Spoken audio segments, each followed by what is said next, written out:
வணக்கம். நாம் இப்பொழுது ஹேப்பி F3யில் வீட்டுக்கூறொன்றின் அடிப்படை தகவல்களை வழங்குதல் தொடர்பாக பார்ப்போம். இதற்கு நாம் செயல்பாட்டு பட்டியலில் கணக்கெடுப்பு என்ற விருப்பத் தெரிவினை தெரிவு செய்து வலப்பக்க அரோவினை கிளிக் செய்தல் வேண்டும். அவ்வாறு நான் கிளிக் செய்யும் பொழுது எனக்கு 2 விருப்பத் தெரிவுகள் தோன்றும். ஒன்று உள்ளிடவும், மற்றொன்று தேடு.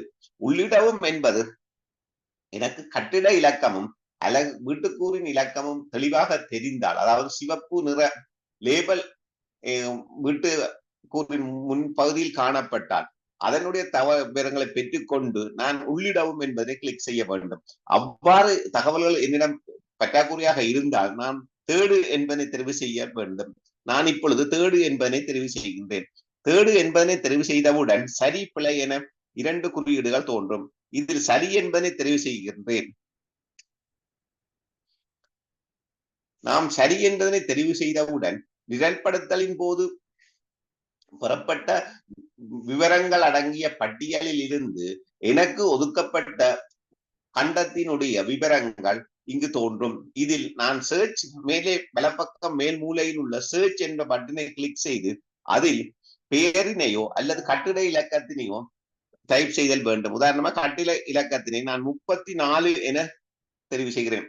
34 என்பதனை தெரிவு செய்தவுடன் எனக்கு அவருடைய பெயரும் இங்கு சேர்ந்து காணப்படும். KGRPR என்பது அதன் பெயராகும். இதனை நான் உறுதிப்படுத்தியதன் பிற்பாடு இங்கு கன பெயர்கள் இருப்பின் அங்கே ஒன்றன் பின் ஒன்றாக தோன்றும். ஆனால் இங்கு இந்த கட்டிடத்தில் ஒரே ஒரு வீட்டுக்கூறு காணப்படுவதனால் ஒன்றே ஒன்று தோன்றுகிறது. எனவே நான் அதனை தெரிவு செய்து வலப்பக்க அரோவினை கிளிக் செய்ய வேண்டும்.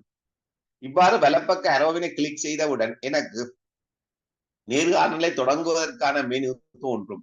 நேர்காணலை தொடங்குவதற்கான மெனுவில் நேர்காணலை தொடங்குங்கள் என்ற விருப்பத் தெரிவினை நான் கிளிக் செய்தல் வேண்டும். அவ்வாறு விருப்பத் தெரிவினை செய்து நான் வலப்பக்க அரோவினை கிளிக் செய்தவுடன் எனக்கு வினாக்கள் தோன்றும்.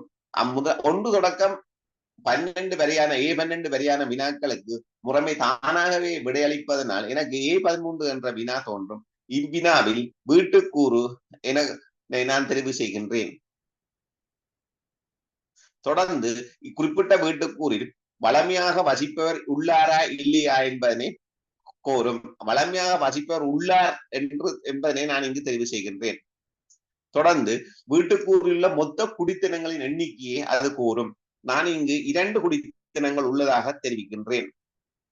எனக்கு 2 குடித்தனங்களில் முதலாவது குடித்தனத்தின் தொடரிலக்கத்தினை அது 1 என குறிப்பிட்டு தோன்றும். இங்கு நான் எந்த மாற்றமும் செய்யக்கூடாது. எனவே நான் வலப்பக்கத்தில் உள்ள அரோ மார்க்கினை கிளிக் செய்கின்றேன்.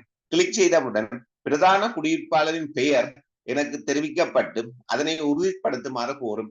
இந்த பெயரும் எனக்கு தகவல் வழங்குகிறவர் பிரதான குடியிருப்பாளர் இவர்தான் என்பதை உறுதிப்படுத்தினால் நான் இதனை சரி என ஏற்றுக்கொள்ளு, அல்லது குறித்த பெயரினை மாற்றி அமைத்து நான் வலப்பக்க அரோவினை கிளிக் செய்தல் வேண்டும்.